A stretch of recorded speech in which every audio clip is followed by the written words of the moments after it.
A long time ago, after the great leader Joshua had died, the people of Israel kept forgetting their promises to God. They would follow God for a while, but then they would turn away and do whatever they wanted. Because they turned away, God allowed them to be captured by a very mean and powerful king named Jabin. King Jabin ruled from a city called Hazor, and he had a mighty army led by a fearsome general named Sisera. General Sisera had 900 iron chariots. In those days, iron chariots were like the toughest tanks you could imagine.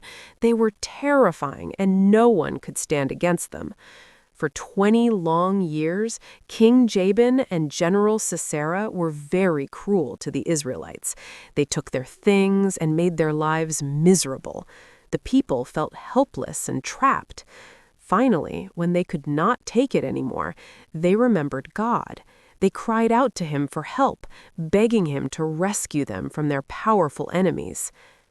During this difficult time, God raised up a very special person to lead his people. Her name was Deborah. Deborah was not just a leader, she was a prophetess, which meant God spoke to her and gave her messages. She was also a judge. She would sit under a big palm tree between the towns of Ramah and Bethel. People from all over Israel would travel to see her. They would come with their big problems and their arguments, and she would listen. With great wisdom that came from God, she would help them figure out what was fair and right. Everyone respected and trusted Deborah. She became like a mother for all of Israel, giving them God's advice and helping them find their way again. She knew that God had a plan to save his people, and she waited for the right time to share it. One day, God gave Deborah a very important message. It was a plan for battle. God told her exactly how to defeat the mighty General Sisera and his army. Deborah immediately sent for a man named Barak. Barak was from the tribe of Naphtali and lived in a town called Kadesh. When Barak came to see her under the palm tree, Deborah gave God's command. She said, "Barak, the Lord God of Israel is ordering you to do something. Take 10,000 soldiers from the tribes of Naphtali and Zebulun and march to Mount Tabor. God promises that he will lure General Sisera and all his chariots and soldiers to the Kishon River, and there God will hand them over to you. You will win." Barak listened to this amazing plan, but he was also very afraid. Sisera's iron chariots were famous for being unbeatable. Barak looked at Deborah, the wise judge whom God spoke through, and he made a decision. He said, "I will go, but only if you go with me. If you don't come along, I won't go either." Deborah agreed to go with Barak into this dangerous situation, but because Barak asked for her help instead of just trusting God's promise completely, she told him something that would change who got the credit for the victory. She said, "I will certainly go with you, but because of the way you are doing this, you will not get the honor for the win. Instead, the Lord will let a woman defeat General Sisera." Deborah stood up and went with Barak to his hometown of Kadesh to gather the army. Barak called together 10,000 brave men from the tribes of Zebulun and Naphtali. They followed him and Deborah to the top of Mount Tabor. Down in the valley, news reached General Sisera that Barak had gathered an army. Sisera laughed. He thought his 900 iron chariots could crush these Israelites easily. He called for his entire powerful army and all his chariots. He marched them toward the Kishon River, right near the base of Mount Tabor, just as God had said he would. The Israelite soldiers on the mountain looked down and saw a sea of glittering metal and horses. It was a frightening sight. Deborah, filled with the Spirit of God, turned to Barak. She knew the exact moment God had chosen. She said, "Get ready, Barak. Today is the day the Lord is giving you victory over Sisera. He has already gone ahead of you to fight for you." So Barak and his 10,000 men charged down the side of the mountain.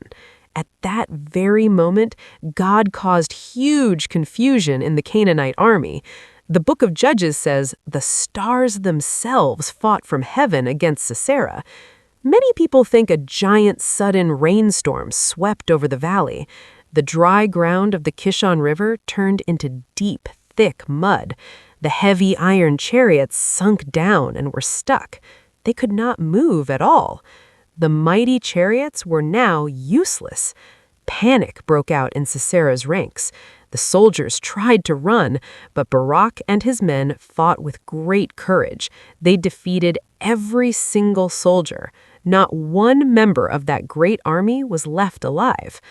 However, General Sisera was not with his soldiers when they were defeated.